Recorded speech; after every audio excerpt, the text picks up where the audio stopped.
Yes, we're back. What's going on, people? Big up to everybody that's in the house. Back to the channel.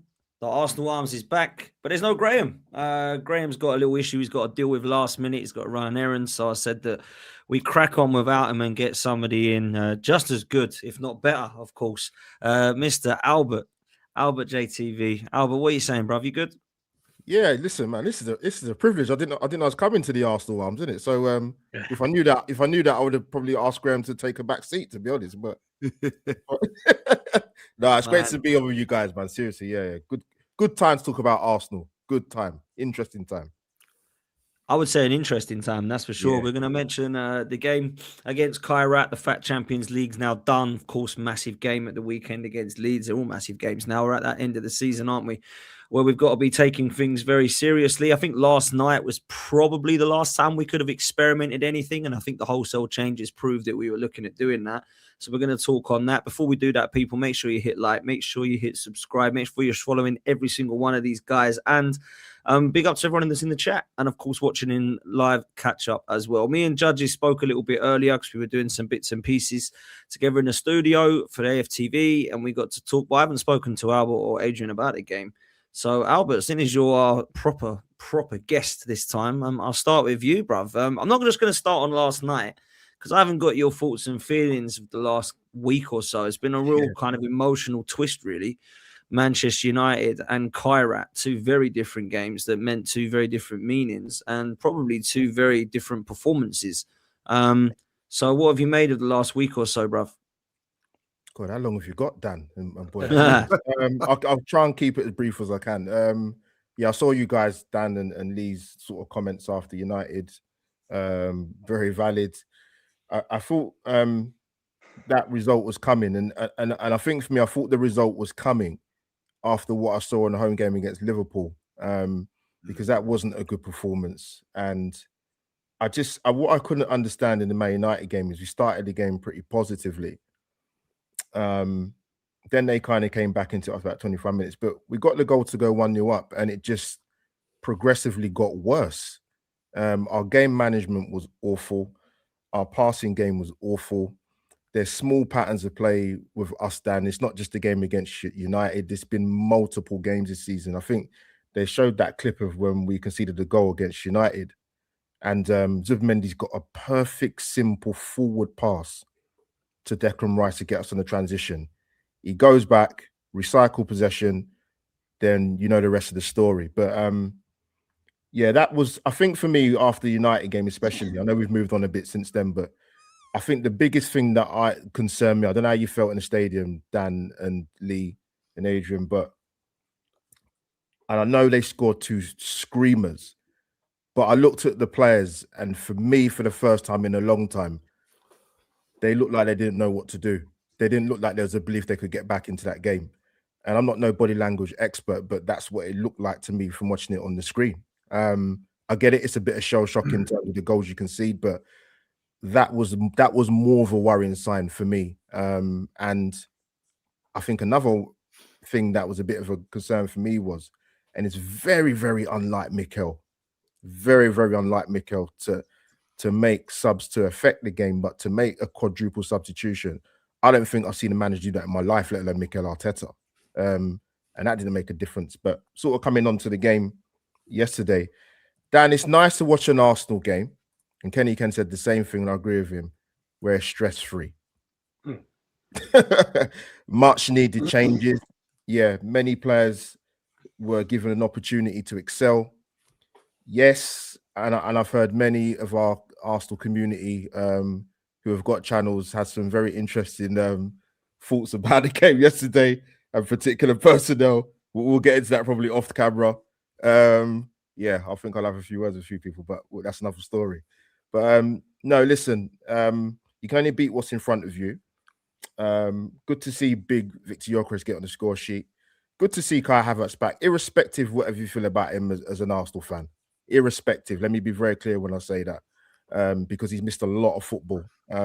He's not featured a lot, but Dan, there were some positives. I like what I saw in the first half because you know what he did, Dan, Lee, and Adrian? We moved the ball quicker.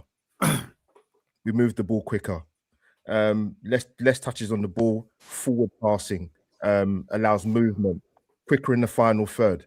Unbelievably, and it is possible, Mikel and a lot of the Arsenal players, you can cross the ball into the box in wide areas.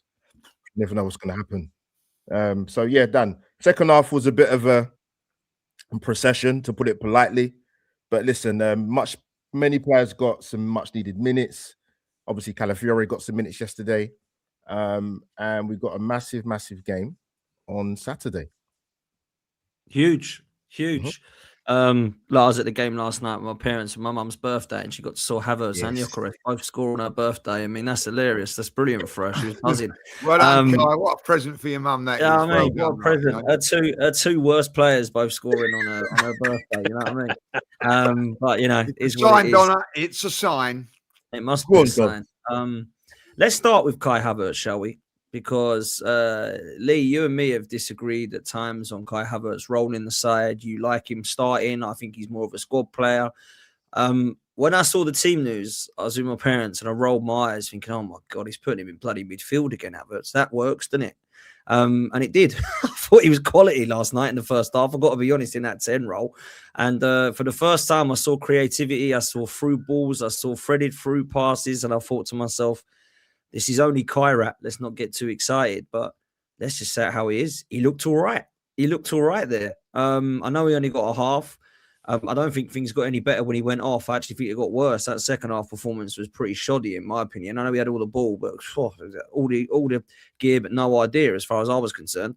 Other than Martinelli, who picked it up. But has Kai Havertz done enough to have a question mark now for Mikel Arteta judges to start against Leeds? 3 goals yesterday. He was involved in all 3. And she can say your mum, Donna, 29 or whatever. I'm saying 3 goals, 3 involvements. Mr. Kai Havertz, the man that's going to win us the title. I've said it on here. He's the one that's going to bring it home. Said it now. Right. He's going to bring it home, like, you know what I mean? The German, you watch him pull a hamstring now. The Audi, the BMW of the Premier League is going to roll it home, like, So now, listen, I think he done all he could do yesterday, Dan. I'll be honest. I think that, and I say that in a strange way because everybody going, oh, it's cute, Kairat and everything like that. But at the end of the day, everybody didn't show up and turn up and produce yesterday. There were other people that didn't do that, and we'll get onto those later on, I suppose. But the one thing I really liked about his performance. Now I'm not so sure. I know that Donna was saying why did we sign? Well, the reason we signed Gyokeres is because it didn't work with Kai Havertz and everything like that. I get that. I'm not 100% sure that this is his best position in midfield, but I don't know if there could be some sort of thing where he plays and we get a better Kai Havertz off a big bustling centre forward. So I don't know. I don't know if that could be the case. I'm not too sure that is his best role. But what I did like about him yesterday, guys, that every time he got the ball, we looked forward. Every time he got the ball, we passed forward. Every time he went on a run, it was forward. When he got the ball, very rarely did he go back sideways and whatever. There was something like different because of that. Now, I'm not saying that he's going to be taking over Odegaard and even playing on Saturday, but what that done was give me something different and some little bit of hope. Now, I know what people say, oh, well, it's only, as I say, I can't see it. Well, I didn't see that in the second half when he wasn't on the pitch. I'll see us go back to slow, controlling, and it wasn't, let's be honest, it wasn't a great watch second half. I didn't think, when you think about it, really, there was no pressure on that game whatsoever. I think we should have, like sometimes in snooker, right? And I'll tell you a player like Ronnie O'Sullivan, right? Or any of them, they win, they get the break that they need. Say it's like 40, 50 break, right? Not like the big hundreds or something, but it's enough to win them. They've won. They do a few shots. They do a few little bit of, they entertain the crowd. You know what I mean? They go for a difficult pink instead of a straightforward pink. I thought Arsenal could have done that yesterday, just express themselves a little bit more, particularly in that second half. And at the end of it, I don't know. I come out of that game not convinced that Arsenal are anything in better shape or on the boat or whatever you want to be like, and enjoying that ride, as he was saying the other day. I didn't get anything out of it. Do you know what I'm saying? Like, the only thing that I got out of it was Kai Havertz was back. And what it done was, and Gyokeres looked dangerous in the first half. Let's be honest, you should have got hat-trick Gyokeres, you know what I mean, like in that first half. But when has he had all those chances, Dan? I don't think he's ever had all those sort of chances. He had them in 45 minutes. Jesus come on and should have buried a couple more. He should have had hat-trick, you know what I mean, like at the end of the day. So, listen, I ain't going to go too overboard about it. I think that we've got to be a bit careful with him, but I just think he gives us something different to everything else up there. Like, he's quite tall. He is aggressive at times. Listen, I think the goalkeeper had him down to a 2-1 defeat. I think, like, if I'll be honest, you know what I mean? He's dived over the Kai Havertz shot. Like, how's your luck? You know what I mean? It's a not very good goalkeeping for his goal. But I like what he done for his goal. You know what I mean? Cut inside, had a shot, showed a bit of pace. And I'll be honest, he looked quite sharp for being out for so long. So, listen, I think it gives us a different option. I think that's what we need. The more options we get, the better. Because I think, like, that's what we want when we're playing these low block sides. We're not, when you say he's going to enjoy the ride, this is not going to be enjoyable to the end of the season, guys. It's not. And the reason it's not is because everybody's playing blocks of 8 against us and, low blocks. And it doesn't matter if we go home or away, that's what we're going to have to deal with. And we're probably going to have to deal with that in Europe now as well, because I think Europe will have a little look and go, do you know what? If you play toe-to-toe with them like Bayern Munich did, blah, blah, blah, you get beat. Inter Milan, I think they had a very good side into Milan. They went and won in Dortmund yesterday, 2-0. But the fact was, they come out, opened up against us, and we, with the space and everything like that, we can kill teams. So, listen, I think yesterday for me was a good exercise. What I liked about it, Martinelli showed that maybe he's got a chance of starting. Odegaard definitely impressed. Mascara impressed me again. But will there be changes? I don't think there will be. Me and Dan done a show today, and when we've basically said what we want to say, but I don't think there'll be too many changes. But what we've got now is options. If things ain't working, options, and I think that's the important key. Yeah, Aid, what's different this season for me, bruv, right, is that we've actually got a squad.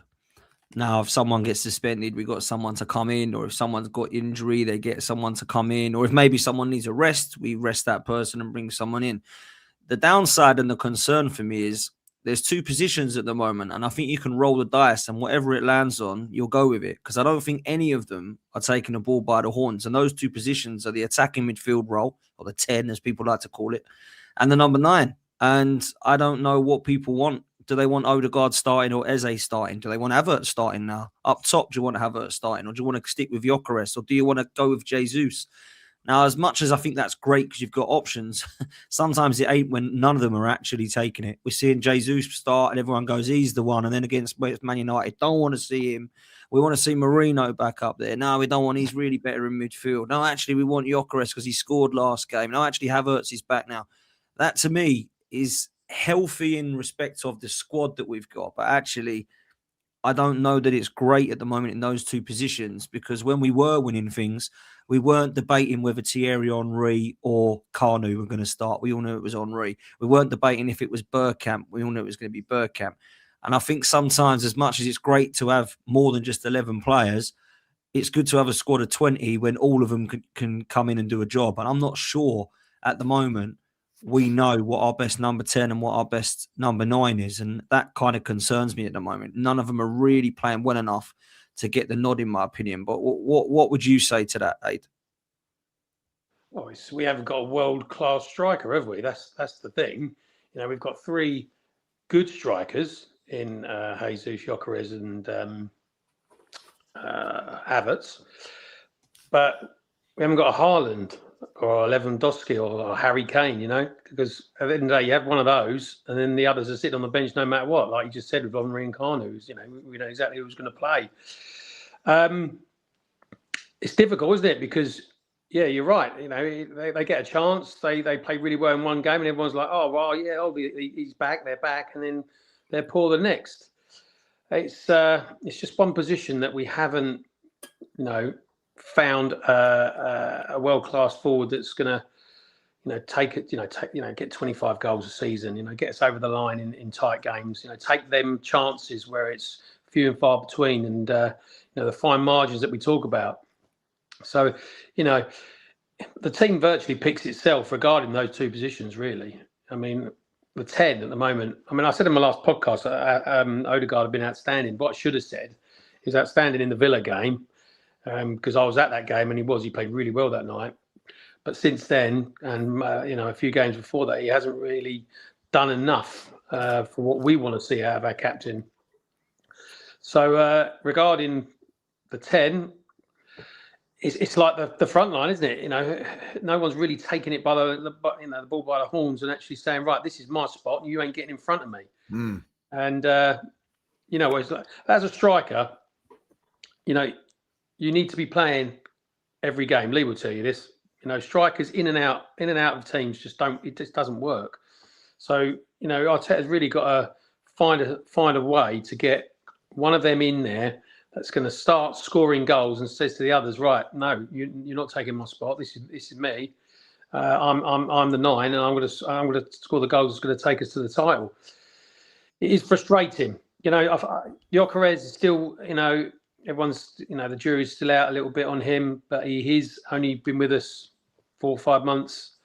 Havertz was the same. I said it in the last podcast, didn't I? That Havertz took a while to get going, and from January onwards, he was excellent. So what I liked about Havertz last night, again, talking about the forward passing, he played really well. But what he did look for Gyokeres.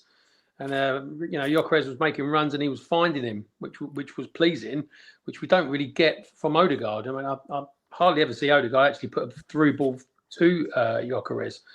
So I reckon Gyokeres enjoyed himself playing with Havertz last night. But let's be real, boys. We're playing a team that probably, has been in championship at best. And I know the second half was really dull, but the game was done at half time, and I think everyone's just down tools, which you don't really want to see. However, we're 8 out of 8. We're through. You can't knock what Arteta's done in the Champions League, because it's an outstanding performance. 8 out of 8. We've just got to make sure that we kick on and go deep into the competition. But without a world-class striker, when it comes to the tough games, one of the three has really got to step up now. Like Havertz has not been with us all season. Obviously, he's hooked at half time simply because he don't want to risk him for injury. But I don't think he'll start this Saturday. I don't know who will go with. I think it'll go with Gyokeres. Scored last night. Played quite well, but you're playing a side that they're terrible, really, aren't they? Let's be honest. So I don't really think of anything about last night's game about how good players were. Bloody, they should play well against teams like that. There's no excuse. So yeah, we need one of the three to start, getting a run in the side and putting the ball in the back of the net, because we are struggling. Look, Albert, they weren't great. I've got to be honest. The goalkeeper was hilariously bad, if I'm honest with you, last night. When Havertz's goal went in, it was as if everyone partied just to let him score. And then the keeper, I don't know what sort of dive that was, but he dived too early, then went with his other hand, wrong hand. Then when the ball come in, he went back out and he dived back on it. It's like, mate, it's already gone in. What are you doing? It's very odd. Very, very odd bit of goalkeeping. That's what I will say. But I've got to be honest with you, Albert. You and I both wanted a certain striker in the summer, and we got our man, and we thought, here we go. We're done now. Goal, gunman in the box. He'll get 20 or 30 goals for us in all competitions, and it'll be fine.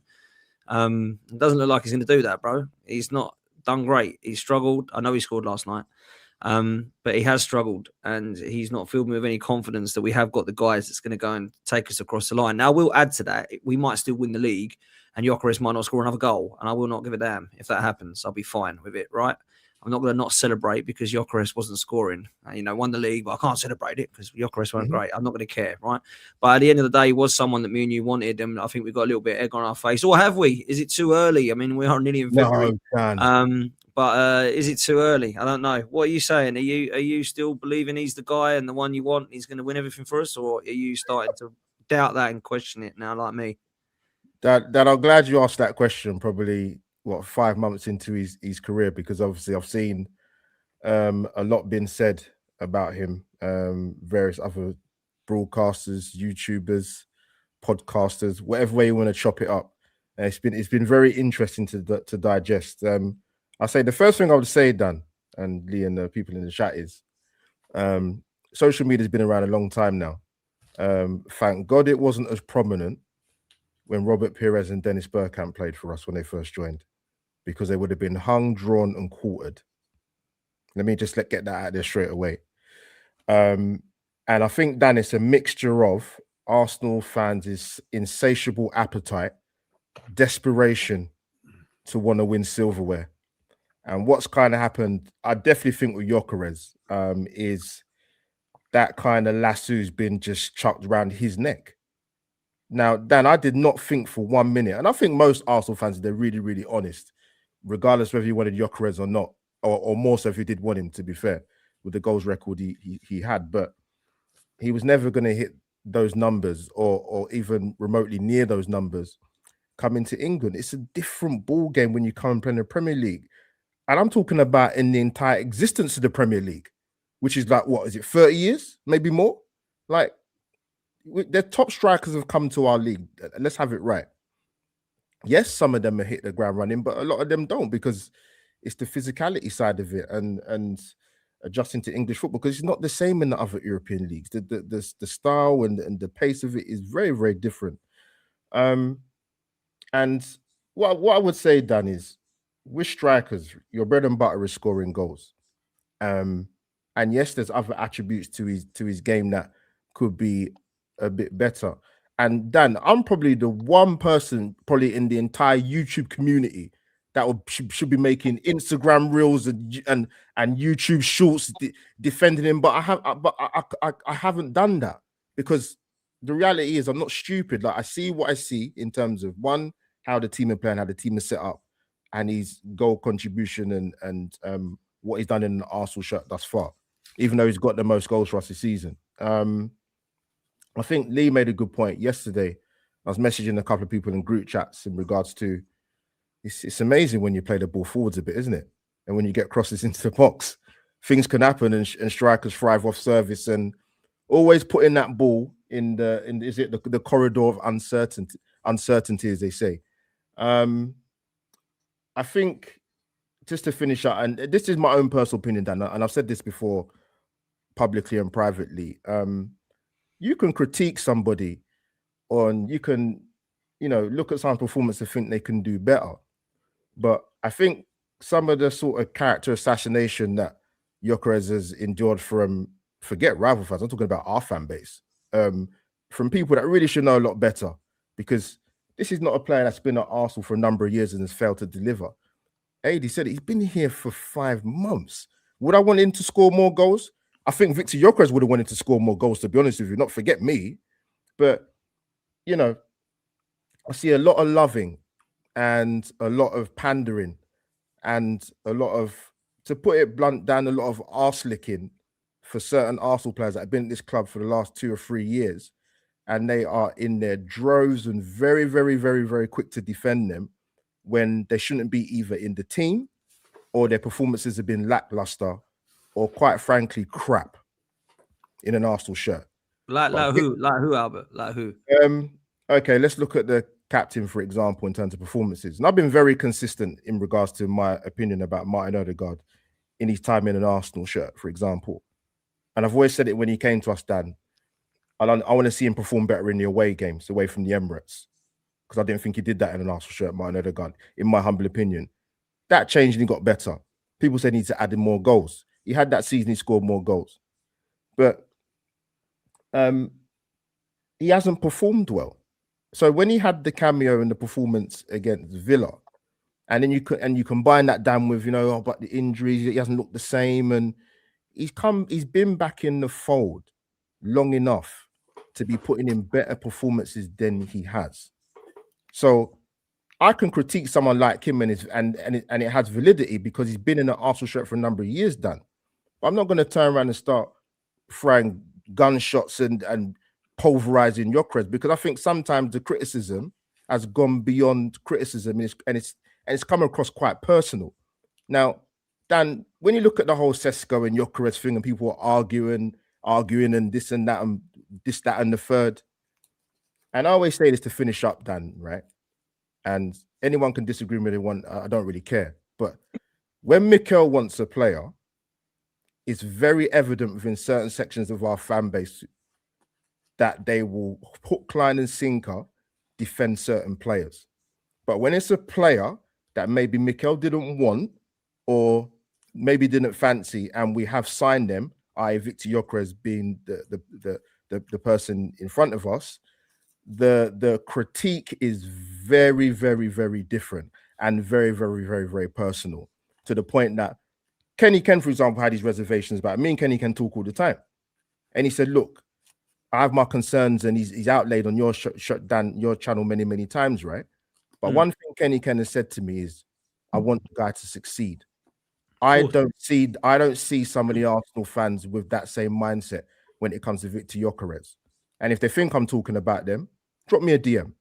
Do you know what it is, Albert? Yeah, you speak a lot of sense in my opinion there, because one thing I haven't done is not being consistent. I wasn't a fan of Kai Havertz last season, or no, season before last, when he took, was it 9 games until we gave him a pity penalty at Bournemouth, and then he gets him in a headlock and he's going, look at me, I signed him. It was really quite cringe and embarrassing, really, for my manager.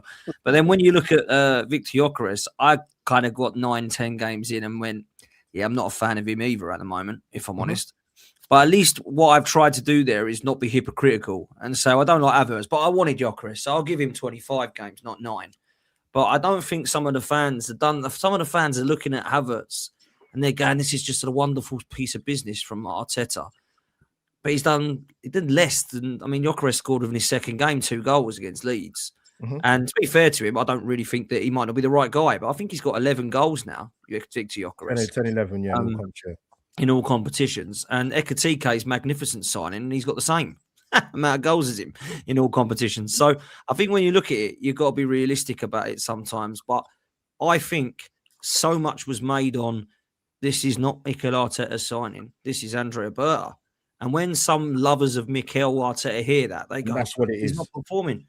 I don't like him then.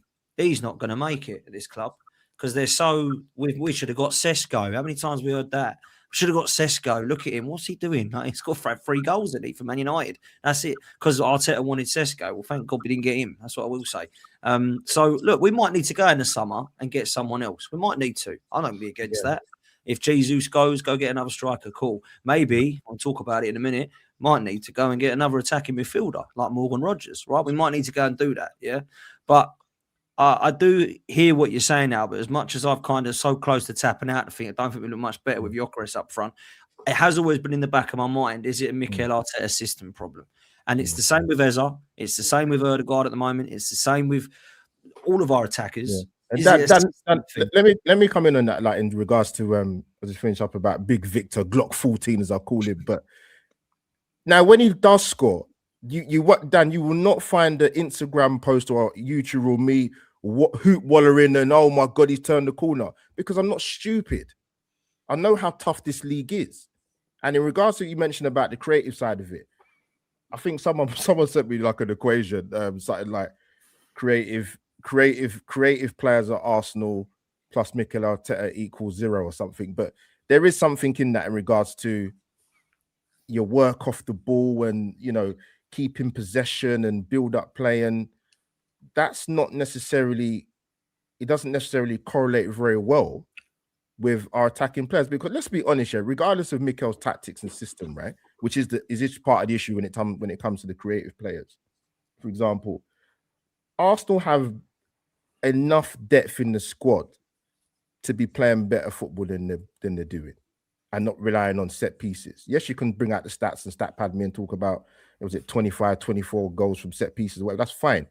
That works when you're winning games. But when you have them performances against Liverpool at home and Manchester United at home, then it kind of comes home to roost kind of thing. But that's what I want to say about that, Dan, really. No, fairs, man. Judge, what are you saying about this situation? A couple of situations. I think that, listen, I agree with a lot of what you're saying and all that. First and foremost, it's not going to be pretty football. I keep saying this when you're playing against banks like low block. It's going to be difficult. It's not, people are going, oh, if we had Bruno Fernandes in the team, we'd win that. Well, why don't they beat low block teams? Why do they lose to low block teams? It's difficult. And we're having to do it every week. We're not having teams come at us and opening up. They do in the Champions League, and look what results we're having. We're a much better side. So that's that. First of all, for the signing of Victor Gyokeres, right? Victor Gyokeres has come into the Arsenal team when the pressure's on.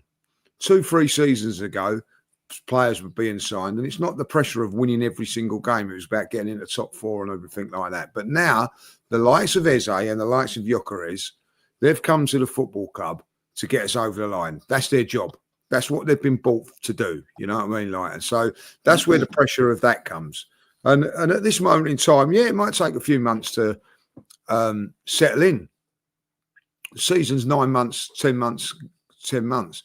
So if they now have a good back into the season, that's a great.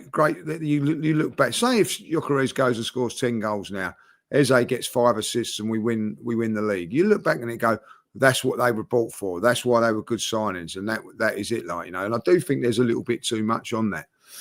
I said a year ago, and I'll still state this now, that if Arsenal are going to win this league, Martin Odegaard's performances have got to be better than okay. There was last season, he was playing okay, but it weren't good enough, and that's why we didn't win nothing. So it's a decision now on the manager. I don't think he's been good enough in the last few games. He's been okay, but he ain't been good, right? He's had a good couple of games, as Albert highlights, against Aston Villa when he was brilliant. Brighton, I can remember. And I remember when we look back at, if we do win this league, we'll look back at what was the games that changed our season, won it for us. Well, one of them be at Newcastle when we're 1-0 down and he comes on and he changes it, So he's done his bit, but okay is not good enough now. Right, so it's up to the manager now and I go along that with other players as well. Trossard's been fantastic for us for the first half of the season, but the last 3 or 4 games he hasn't. Now I'm not in the boat of saying, "Oh, keep him playing" because he's played well in the first half of the season. He might have shot his bolt by now. That'd be him for the first half of the season, you know what I mean? He's tired or whatever. Someone else has got to come in and step up and take over the mantle that he's done. That whether it be Martinelli or someone else, that has got to be done. He's another one for me that's now in the danger zone of being dropped or should be dropped.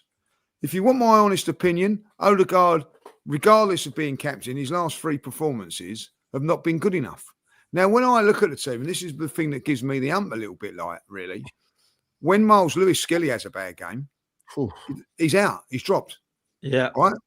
When Martinelli has a bad game, he's dropped, gone. Eze, when he's had a bad game against Aston Villa, dropped, gone, right? So, and I'm going to say it now. I thought Jesus was fantastic against Inter Milan. And I'll be honest, that performance in Inter Milan in Italy made me say, yeah, he's got to play against Man United, but he was shocking against Man United. I was so disappointed with his performance. Right, dropped. I don't think he was rested for. I don't think he'll play on Saturday. Dropped. Come back and played quite well yesterday. So there's a certain thing of players. It could happen also, guys. That Zubimendi's been fantastic for us, right? But it might be not his time now to come out. I don't know. I don't think he deserves it to after 1 game. But if he continues to do what he's doing, it's not the first time he's made a mistake in a couple of games. But you let him off at this moment in time. But if it continues, you've got other players to come in. And this is what we've got now. Last season, Odegaard could continue to play because there was no one there. There was no one to do his job. We have now. Last season, poor old Mourinho had to do it on his own because there was no one else there. You know what I mean? But now we've got 3 or 4 options up front, if you want to be honest. Mm-hmm. And it's now up to the manager to be ruthless. He's ruthless on certain things. He's going to have to be ruthless on that. Now, I think if he goes with the same team again on Saturday and it don't get the result, it's on the manager because he's had the opportunity to make changes and he hasn't. I don't think he'll make too many changes. He's going to rely on his go-to players. But these are the same players, Odegaard, over the last 2 or 3 seasons that have not quite got us over the line. The Jesus, you know, you can even go to Saka. I'm looking at Saka now, like, you know what I mean? Another one, I think his performances have been just above okay, not good enough now. If you're going to go and win the league, you have got to hit the Saka form of the last 2 or 3 seasons. It's got to do it. And not just, you know, missing things here. For a player like Saka, his last league goal was at Sunderland. I had a good back bite. My back was perfect by the last time that he played. You know what I mean? Like, been 6 weeks out, like, and he hasn't done anything from that sort of. He has got to step up, right? And what he's also got to do, I think, it now is that every game's a big game now, apart from Wigan. Is say to the players that play on Saturday, you're in. The reason you'll stay in this team now is if you perform. If you don't, I'm changing it. And what he's got to do is try and keep contact. He can't keep swapping the striker out for another striker and doing this and doing that. If you're dropping Odegaard on Saturday, which is, I think, what you guys want to do for Eze, right? Yeah. Eze comes in and I say to Eze, right, you've got Saturday, you got Chelsea, and you got Sunderland. Yeah, you got to run. Yeah. Run of those 3 games. Yeah, big games. They're yours. Right? If you don't do it, I don't want you coming knocking on my door saying that because it's who else comes in there, like, you know, whether it be a Havertz after that or whatever. And you'll have to, and that's what it's going to be. And then you've got to get that on the right-hand side, the left-hand side, and down the front line. If I'm Martinelli, I'm going into the manager on Sunday after the game. If he has another performance like that, Trossard, I'm going, right, what's going on? 5 performances now, and he's still in the side. I want to know what that is, right?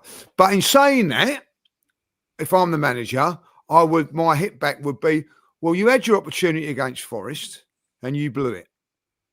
So when these guys come in now, they have to perform. If you're going to take out Odegaard now, and Eze comes in, I don't want to be sitting here next week and saying Eze was okay, because okay is not good enough.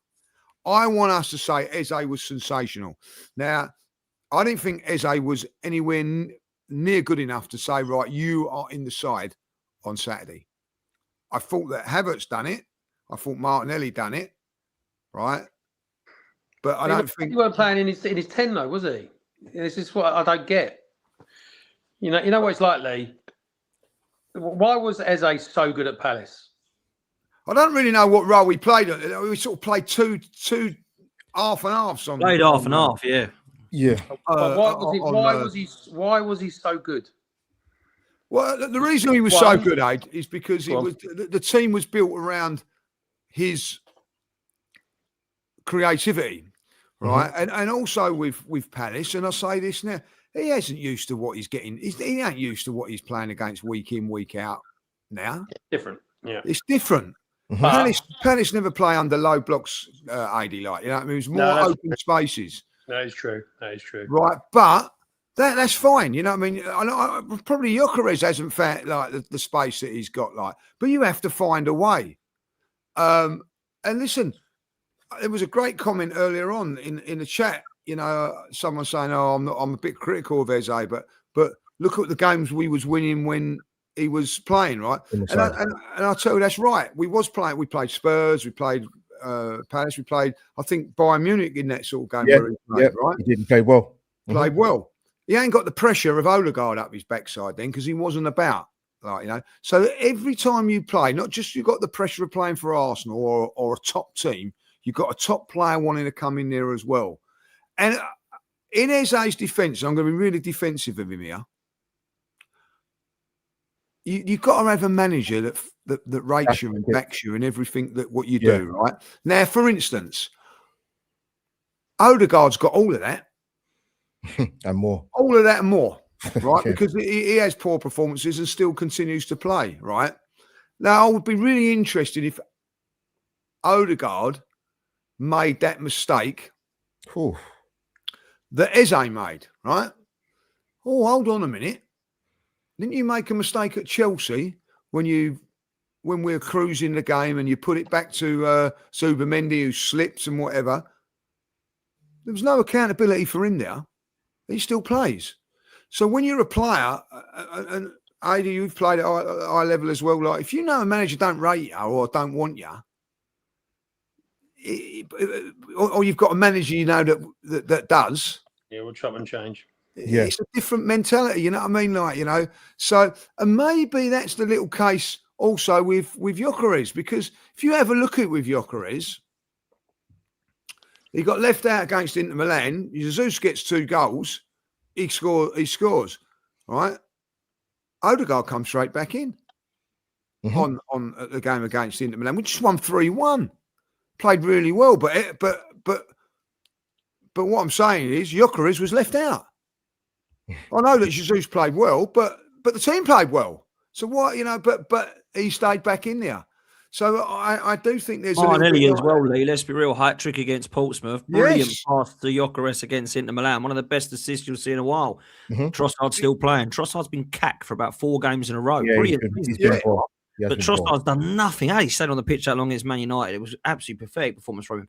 And Martinelli's still like, can I start yet, Mikel? Well, he had a brilliant second half last night, so I hope that he does start, if I'm honest. I don't think he will. I think it'll be Trossard again. But he does seem to have his favourite. If it's Trossard, then. I will be disappointed if it's Trossard. I think we need to refresh up front. Yeah, reset. I think let's talk about that. Let's talk a little bit about that. I'll bring you in, Aid, because I've spoken to Lee, I've spoken to Arsenal fans today, and I've spoken to rival fans. I've done shows all day today. I'm knackered, to be fair. But you know what? I've asked the same question, and I'm really surprised by the answer. I'm not going to tell you the answer to the end, but I've had a little count up. Not that I'm great at maths, but I think I've got it right. And there's a clear winner. So I'll ask you the question. Right now, who are you playing in the 10 and who are you playing up front? I've been doing a lot of thinking about Martin Odegaard. And I'm going to throw something out there, actually, and people might not agree with it. Personally, he gets back in the team because he's captain of the side. Now, I think the captaincy is too big for him, if I'm honest. I don't see... I watched a show, I think it was yesterday, when you're talking about Tony Adams getting grief because he doesn't Martin Odegaard as captain, and Patrick Vieira getting grief because of the questioning the mentality of I think he was talking about the captain, but not directly. I think the captaincy is too much for him, and I think it's hindering him, if I'm honest. Lee, when you look at like completely different spot, we look at Joe Root when he was captain for England cricket team. Didn't perform as well as great point. as Joe Root should perform. Take the captaincy away, look what happens. All that pressure goes, and we all know he's the best batsman in the world. I do wonder. We'll talk about this, Lee, weren't we, earlier on, about what do you want to see in a captain? One, a minimal of 7, 8 out of 10 a week. 2, be accountable for his own performances, but also when other people aren't performing or doing things wrong, you never really see him turn around like a Roy Keane used to, or a Vieira or Tony Adams, say, all right, come on, pull yourself together. This ain't good enough. You got to, sort yourself out. This is not what we need in this side, And sometimes I don't think he has the respect of the players to be able to do that, because I don't think it's in him to do it. And I don't think he is a real leader of what you want at that top level where, like a Steven Gerrard or a Roy Keane or a Vieira, Adam, and all these fantastic captains that you can name. What they all got in common, they'll take the game by the scruff of the neck. They'll hold players accountable, and they'll be going at it in the change room at half time if things aren't good enough. I don't think you get that with him. And I personally, I think the captaincy he should change, and I can't believe people were grilling Tony Adams. Probably one, from in my lifetime, alongside Patrick, the best two captains that we've had in a very, very long time. But they were players that you walk out onto a pitch with them, and you're like, yeah, I'm so glad he's in my team. And I don't think you get that with Martin Odegaard. And I do wonder if you took the captaincy away from him, gave it to someone like Declan Rice, who is a born leader, been captain before. I still think, people might say, but he's England's best player, as well as he's our best player at Arsenal. Really, his consistency is unbelievable.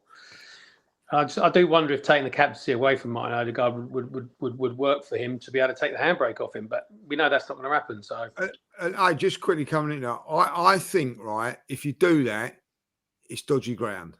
I think if you're going to take the captaincy away, you sell him in the summer, like, you know what I mean? I don't think it's a good thing to say. When has it ever worked? When you say, like, and to have him around, yeah, take the captain away. Kick the captaincy. If anybody can name one, name it. When they say, right, take the captaincy off of him, and he's going to continue to be a good player. I think you talked about Steven Gerrard there. Steven Gerrard done that at Aston Villa and lost the dressing room straight away. Lost the dressing room. It's the biggest mistake he ever made. You know what I mean? Because it's not a good thing. You know what I mean? So I'm still a big Odegaard fan, but if you come down to me and said, look, we're selling for 60 million next summer, and we can buy it, Morgan Rogers, snap your hand off. I'd do the deal. You know what I mean? And then you can make Declan Rice or Gabriel or that. But it's an interesting thing, right, guys, that if Martin Odegaard was to take off the captaincy, right, it ain't going to be Declan Rice. It ain't going to be Gabriel's captain. It'll be Saka. It's going to be Saka, right? And you're going to go down the same route again. Mm-hmm. And this is why, Lee, I said this, right? Because I personally, people might think this is harsh. I would sell Odegaard in the summer. I think we might be looking at a player that is like a Jesus and Zinchenko. We might outgrow him. It was all right to get us top four and get us in that title race, but if we want to go and win stuff, move on. The guy's getting like 4 goals a season. Like, come on, man. Like, it's not good enough, really. Let's just say how it is. But I don't think he will be sold because I think Arteta's in love with him. But the problem we've got, no, I think it is. Genuinely do think it is. But when you look at the scenarios, right? Last season, I saw Partey get suspended in PSG and Odegaard run away and Declan Rice had a go at him. When we were drawing to Wolves and we won by an own goal in the last second, everyone was clapping. Declan Rice was fuming. Mm-hmm. Odegaard going, like this, really happy. And then you get a scuffle, I think it was against Forest or Liverpool, and Odegaard's not even in the camera shot, but Gabriel and Rice are grabbing older people and getting people pulling apart. Now, what I mean by a captain, a real leader, Exactly. But he doesn't want that. He doesn't want that, Mikel Arteta. He wants someone to get everyone in line. He wants someone to look lovely with blue eyes and flicking his blonde hair. And he wants someone to be running around doing this all the time and getting people up. I don't want that. He wants to be a role model. That's why Saka is the most loved player in there. And he's the vice captain. He don't want Gabriel screaming in people's faces and barking orders. He don't want Declan Rice telling people where to be and what position to be in. Because he doesn't see that as a captain. He sees Mikel Arteta sees Odegaard and Saka. He sees himself in those sort of players, right? Because he was that sort of captain. But Arteta wasn't a Barker and a leader, was he? Vieira or a Keown or a Campbell, one of those guys were. He don't want that as the captain. Yeah. So yeah, for me, I think we will be stuck with him.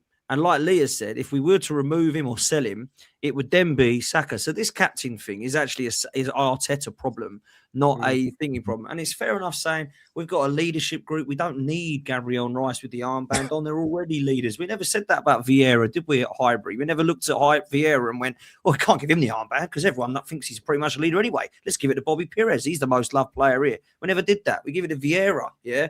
Like Tony Adams. You imagine having Tony Adams giving it to someone like Merce because he was the one everyone loved. Like, or righty, you wouldn't. You give it to Tony Adams. I don't get this mindset, So that for me it is an issue, and it does come down to Mikel Arteta. The way we're playing does come down to Mikel Arteta. The captaincy does come down to Mikel Arteta. So he's got to get it right. And I'll say, because I asked you, Aid, I've spoken to so many people today. I've actually spoken to 10 people, and the most votes. And this is Arsenal fans, rival fans on my channel, all said, I wouldn't want to play against Eze and Marino.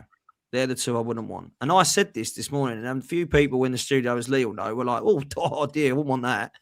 And I don't remember the last time we've played well, but I remember the last time we played pretty well a few months ago, and it was with Eza behind Marino, because he suits the system best, and we smashed Atletico Madrid by 4, stuck 4 past Spurs, stuck 4 past Bayern, and now we've gone back since then to Gyokeres and Jesus and Odegaard, and we're stinking the place out 1-0, and we drew 3. We've got 2 out of 9 points.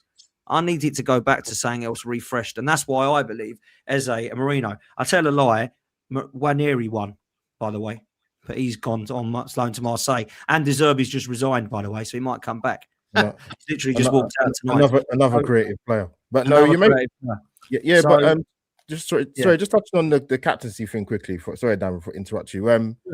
It's interesting, man, and Age, you make a good point because, and I always use the key words when I say sections of the fan base, so they don't all come at me at the same time. If you let me finish what I'm going to say, but we live in a very different time where I see sections of our fan base in relation to the captaincy, and it feeds into it, Dan and Lee, and like the social media and the fan base, different generations. Like some of our fans have more energy and more angst towards Thierry Henry, Tony Adams, Emmanuel Petit, when you even mention about leadership and captaincy. It's insanity to me. People know how old I am, so I've seen legends play for this football club, and you have more energy for legends that have done things at this club and led this club to success than current players that either haven't got over the line or a manager that hasn't got us silverware since 2020. It's insane to me. It's absolutely insanity. A strong captain can get you over the line. Yes, 100%. You know, and you don't. I don't see that in Odegaard. I don't see that. You know, stand up and be. You're accountable for what you're doing on this football pitch. Mm-hmm. You know, and Lee says it when he can't stand it when he's doing that to the crowd. And bollocks! Someone's doing that to the crowd. I want him to say that to his players. You know, take the game by the scruff of the neck. Lead by example. You know, Steven Gerrard was one of the best at it. You know, you only got to look at the Champions League final. You know, he's gone in at half time and he come out second half, led by example, and look, it rallies everyone around you. And you know, it's difficult because obviously how teams play against us. You know, it's all about Gyokeres up front and Odegaard playing well when they're all in the cup games, because teams have to win the game to go through, so they open up and it suits how Arsenal play. In the league, you know, like you say, it's low block every week. And we try, and you know, you've got to find a different way. But you also want your players like Odegaard to freaking stand up and you know, take the game. You make a good point. You make a good point, because we're Arsenal fans, but I can think of multiple times with Gerrard, you know, winning that Olympiacos game at Anfield. That was insane when he scored that goal to get through. But I think also just to sort of add to that. No, Dan, go on. It's gone out my head. It's gone. Completely gone, I was going to say. Do you know, like, listen, do you know something, Dan, guys? I'll say this, right? Not every fan, every support is different. Every fan is different. We all support Arsenal differently, but we all want the same goal. You know what I mean? At the end of the day, right? Now, for me, when Tony Adams speaks, I listen, right? Exactly. When Patrick Vieira speaks, I listen. Emmanuel Petit is one of the nicest fellas I've ever met, like, you know what I mean? But I listen, because at the end of the day, he's won a World Cup. He's won the trophies. They know what it's like, right? But you can be critical and listen. But there's also people like Martin Keown who are completely different. But I listen to him as well. I don't go like when he goes, oh, we've got to be positive. Oh, shut up, Martin. You don't know what you're on about. Like, you know, I listen to it because he's got a different perspective of it. But he's a winner. And I'll tell you something now. Martin Keown, for the younger people out there, he didn't take no prisoners. Nah. Right? He's very good speaking Oxford lad. But at the end of the day, he was a nasty bit of work on the pitch. You know, he's a mongrel. Yeah, you know, and it smile when you say that. Mhm. So there's different ways to do it. All right, there is different ways to do it, and for me, I listen. Paul Merson's very, very critical, right? Paul Merson gets slagged off. Oh, he's a Chelsea fan and everything like that. He is a Chelsea fan, We know. but he's also an Arsenal player and a legend, right? That's won titles, and he knows what it's like and wants the best for Arsenal. I can tell you that now, So all of these guys have got opinions just like we have. Now, me and Dan don't agree on lots of things. We don't agree on the Kai Havertz, whatever. I don't, Donna, God bless her, she doesn't agree with the Kai Havertz thing neither as well. But I ain't going to walk past her and go, do you know what? She don't agree with me. I'm not going to talk to her no more or whatever. I ain't like that. I like to see and I'm certainly never, ever going to criticise Tony Adams for what he said about Odegaard. All right? At the end of the day, I do disagree with Tony Adams, as I've always said this, that if you took the captaincy off of him, I think it would be a bad thing for the club as a whole. So that's why I go down the route of you either drop him and you sell him. You know what I mean? It was very interesting yesterday that when he come, I think Ben White was captain, wasn't he? Yeah. And then as soon as Odegaard come on, he was captain again, So it's not like,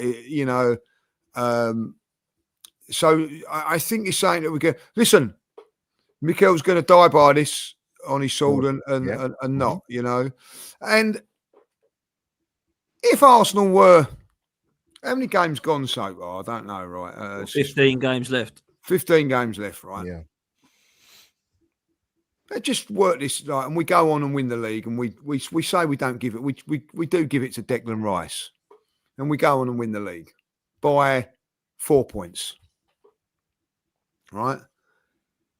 Is that unfair that when it goes to lift the trophy, it ain't Martin Odegaard? Because nothing's changed. You still won it by 4 points when he come out of it and all that.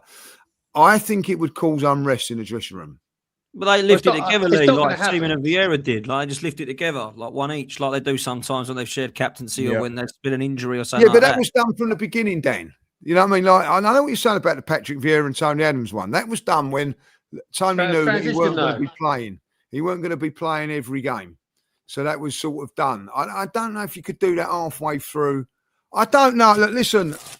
I'm not saying they could do it. It won't happen. It won't happen. I've been at a club where the captain left, right? And then there was in-house fighting who should be captain and whatever, like, you know what I mean? And it caused problems.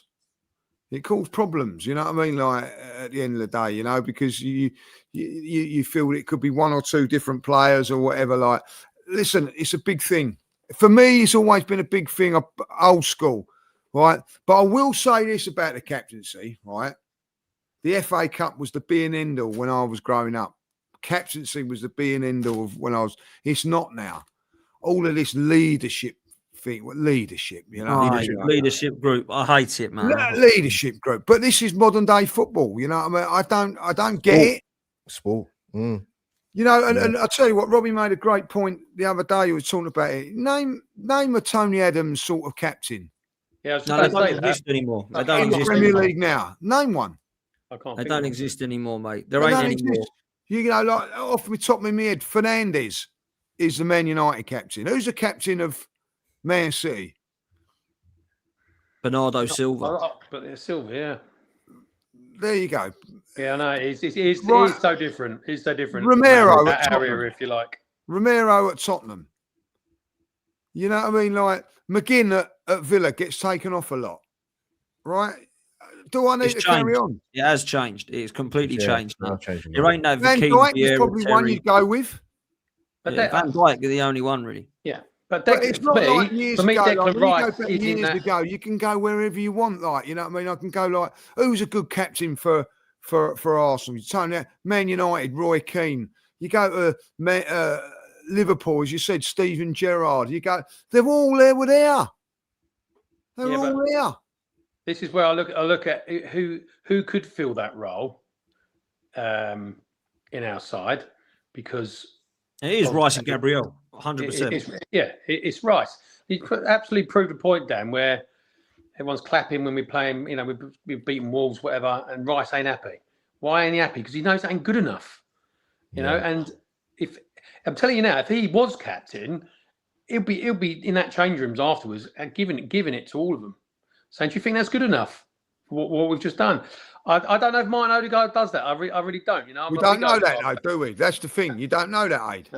No, it's that we don't. I don't know he does that, but whatever you do in the change room, you know, it's what you do on the pitch. You know, and it's how you lead on the pitch by example. And when things aren't good enough, have the bollocks to be able to tell him. Look, he had a row with one of the coaching staff, didn't he? Sorry, I cut you. Right, I'll tell you who's a good captain. Probably the best in the Premier League. What now? Yeah. Go on. So I'll tell you who it is.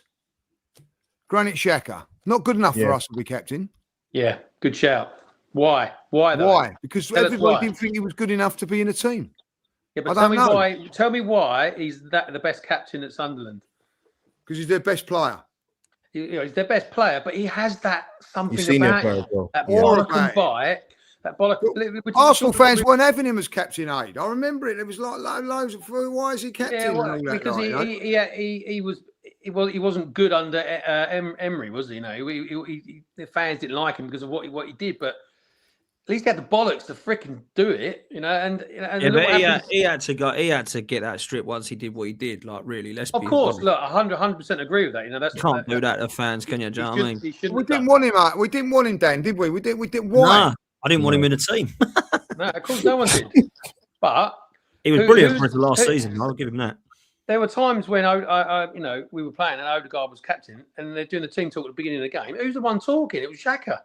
You know, so there aren't many players out there that like a Roy Keane, a Vieira, Tony Adams, Xhaka, whatever, you know, Van Dijk's, whatever. But Declan Rice is, and Lee. I go back to when you were playing. I know exactly what you'd be saying to some of these Arsenal players because you were just like that. You know, whether you were captain or not, you held players accountable if they weren't doing what they're doing. But because you had the respect to the players, they lifted their game because of it. I'm not sure that happens with Odegaard. And I'm not saying we should change captaincy halfway through the season because that isn't good for the side. It does send a poor message. However, I do wonder if he would be a better player without it. But I agree with you about, you probably got to sell him because it does work a little bit different in football. But I do wonder if the burden of captaincy, Arsenal, especially with the pressure that everybody's under to try and win a trophy, is too much for him. And if he picks his form up, we won't sell him, will we? Do you know what I mean? If he picks his form up, we won't. Do you know? I think it is as well. Partly, I think it's different. And Age, you made a good point. Or it was Lee about the cricket thing. Obviously, there's a period of time when you looked at the England side and thought, if Root's not the captain anymore, there's no obvious candidates. But with Arsenal, there is obvious candidates after Odegaard. And I'd even go a step further and not talk about the captaincy. I think you have to ask yourself the question. And it's not about Martin Odegaard's technical ability because that's there. But do you see his game elevating to a higher level in the next couple of years? And I don't think it will. No, he's flatlined. Yeah, I 100% judges. That's why if someone like, for example, drive me to the Midlands now and I'd bring back Morgan Rogers. Yeah, I think like 1,000%. The injuries may have took his toll. I don't know what he's Partly, He's had a couple of injuries this time around, but I don't think he's going to hit the heights. No, he's not going to elevate. Done 2 seasons ago. I don't. So for me, if that's the case, and listen, I'm wishing that he does. I desperately hope that he does, but I don't see it. That's my problem. I mean, going back to what you're saying, Dan, who'd have played in 10? Yeah, I think you've got a problem if you're subbing your captain. It shouldn't happen. Your captain stays on the pitch no matter what, as long as he's doing his job and he's pulling the team together when they really need it. We're all agreeing that we're going to go for Eze on. Listen, I'll go back to my point at Palace. The reason why he was so good at Palace, yes, it's different playing against different systems, but he's playing week in, week out. He's performing against the big sides week in, week out. give the guy, like you said, Dan, when Odegaard was injured, he was playing in that 10 role and he played really, really well. Scored a hat-trick against Tottenham, excellent against Bayern Munich. But again, Odegaard coming back in, he's in and out of the side. I don't care what anyone says. If you're a player that is in and out of a football team, it's no good for you. You can never perform to the level that you should perform at if you are in and out of a team. What Eze needs to have is a run in the side where he's got no pressure. I totally agree with what you're saying. He said, right, Eze, you've now got the next 5-6 games. No matter how you play, you are gonna be my man in that role. Now, like you say, yes, he has to perform, but if he has a bad game, don't drop him. Play him again and keep playing him because we know he has the quality to hurt teams. Unfortunately, I agree with you. Odegaard, he has flatlined, doesn't he? And he's not doing what you want as a captain at Arsenal Football Club, and getting us over the line in these games. I'll say it again. I think the captaincy is too much for him. And personally, if I was manager at the end of the season, it would be go straight over to Declan Rice, say, right, you're going to leave my side no matter what going forward now. And I think you'll see a different mentality in all the players, because like you just said there, the best captaincy is Xhaka in the Premier League. Why? Because he doesn't take no shit from anyone, and he leads by example. And when he doesn't agree with something, he's prepared to have an argument with someone. I said about Rice having an argument with the coach the other day. Because he knows what's happening isn't good enough. And I'm telling you now, he's chomping at the bit, Declan Rice, to be captain of this team, because I know he would take us to the next level. Because like we said earlier on, Lee, what you want to see in a captaincy is players walking out with a captain, knowing that he's my captain in this football team, and I need to perform not just for Arsenal Football Club and myself, but I need to perform for my captain. Because if it doesn't, I'm going to get it in the neck, not just from him, but also from the manager. So, I just think I agree with the mentality of Arteta. I don't think he wants that horrible sort of captain that's going to sometimes stand up in the change room when a manager should do it, and when a captain standing up and giving the boys a bollocking. But I don't think you get that in the change rooms. He don't want that, mate. He just don't want that. But look, man, let's move to predictions to close for Leeds. I'll go last. What are you saying, Albert? Thanks, Dan. I like that one. I watched the Leeds game against Everton. They look really impressive, actually. I know it's a draw, and they've got obviously home advantage. Oh dear. I think we might just sneak a win. It's going to be tough. It's going to be really, really tough. And Mikel needs to be brave, man. So I'm going to go Arsenal 1-0. Okay, 8. That's brave, that. Yeah. Well, I'm going to stick with it. If he plays Martinelli, which I think he should, because he plays well up at Leeds, tends to score up there. Listen, we're Arsenal Football Club, for crying out. We're top of the league. We're top of the Champions League. We should be going up there and we should be steamrolling them. Will we do that? I'm not so sure, but I think we will win. I think we win comfortably. I really do. I think we've lost against Man United. This is where, speaking to on the phone, Dan and Lee, this is where we will know more about our football club up at Leeds this weekend. Yeah. Whether we have got the minerals to get over the line in this league. And we should be going up there and steamrolling them. I don't care what anyone says. This is Leeds. Yes, they're at home. They're playing a little bit more attacking football now as well. Whether they'll play like that against us, I don't know. Yeah, we should be going up there and we should be steamrolling them. So I'm going to put my neck on the line here for my team. Go on, Nate. I think we're going to bounce back from United from Sunday's defeat, and I think we're going to go up there. I think we're going to win 3-0. People might disagree with me, and that's absolutely fine. But that is what I want to see from our football club this weekend. Is that right? We have had a loss. What are we going to do about it? And I want to see if Martin Odegaard does play. I want to see him freaking taking the game by the scruff of the neck and creating 2 or 3 chances that we score from.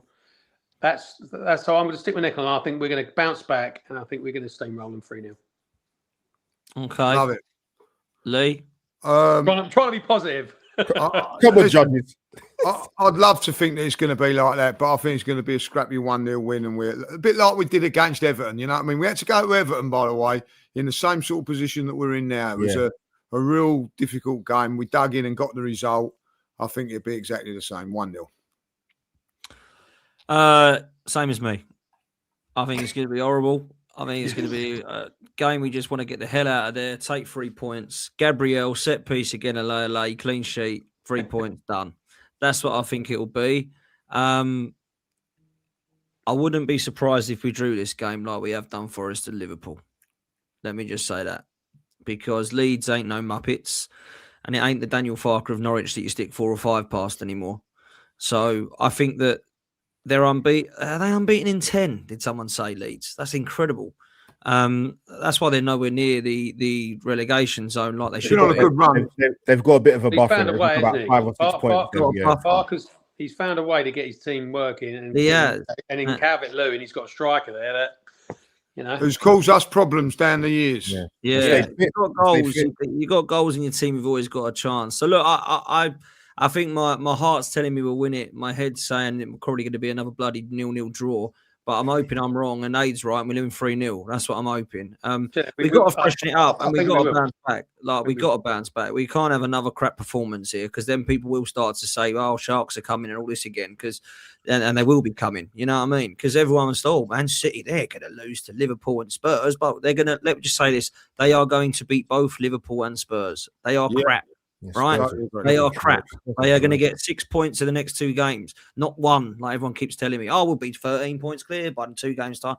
They're going to beat them both. They are crap. Spurs are shit. Yeah, we should be 13 points clear, but we already should be. Yeah, it means we should be 17 points clear. But if that happens, do you know what I mean, or whatever. But they are going to beat Liverpool at Anfield, and they are going to beat Spurs because they are not very good at this season. Spurs will bend over. Oh, we're the bogey team. They will bend over for Man City. They ain't going to do us any favours whatsoever. Tottenham Hotspur, and Liverpool are absolute crap everywhere they go this season. Right. So for me, Man City will win both those games. So now we go and beat Leeds, we go beat Sunderland, and then obviously we'll talk about the Chelsea game another time. But that's the way I see it. I just want 3 points, and I hope you're right, Aid. And it is a bounce back. Oh my God, it's refreshed it up. And look, if it isn't, what does that tell you about our football team? This should be that Sunday result. For 30 minutes we played United off the park. What was just going back quickly on that game. We controlled that game superbly until we scored, and then we lost complete control. Yeah, complete control, all over the shop, and we deserved to lose it, really. And it's got to hurt, and this is where I talk about the likes of Odegaard, because it hurt Rice more than him. I promise you that right now. And this weekend, we need our big guns like Gabriel, like Rice, and hopefully Odegaard taking the game by scruff of the neck and saying, no, we are top of this league for a reason. We are going to go and win this Premier League. We have to bounce back with a quality performance and smash Leeds 2, 3, 4-0. I don't care what it is. That is what should happen. And that's what I'm saying. I'm sticking my neck on the line and hopefully it will happen. But if it doesn't, we are then going to be sitting here next Thursday saying exactly the same thing. It's the mentality of this side. Arsenal need to win something. Because without that knowledge of knowing how to win games and win competitions, we're going to be that nearly team, and that's what we've been over the last 3 seasons. I think massive 4 days, guys. Massive 4 days. Leeds got to win that one, and then daren't lose against Chelsea because if we did, after being in a total position, that will cause problems. Yeah, if we do that, 4 days, boys. If we don't beat Leeds and we go out that cup, that's just going to be the world. We can't think like that. We got to win. We can't. We've got to be positive. He's right. We're a better team than Leeds, and we're a better team than Chelsea. Listen, we're top of the league in everything. Exactly. And Arsenal, after a loss, now need to go to Leeds and prove it. Because if they don't, and it's a crappy 1-0 win or a draw, anything like that, all of us are going to be like, we ain't got the minerals for this. He told us to get on the boat, and old Mikel apparently. Dan, I think we kind of know what the team will be, but I think there's a couple of calls Mikel's got to make, and for the betterment of the team and not because He needs to get a settled team. I love that we've got a huge squad, and he's been rotating it well. However, now is about getting consistency through this 11 that is going to, hopefully keep him fit and get us over the line. You know what it's like when you've got 11 players on the pitch who deserve to be out there, and putting in performances to win your football matches. When you are chop and changing all the time, it's not good. It's not good. So Arteta needs to get a settled side. I agree. And it's up to the players as well. I keep hearing Arteta. Of course, it's the players as well. It's on the players. You've got to trust them. On Saturday. You've got to trust them. Whoever he picks, whoever it is, get out there and prove that you deserve to be in that team and win the game.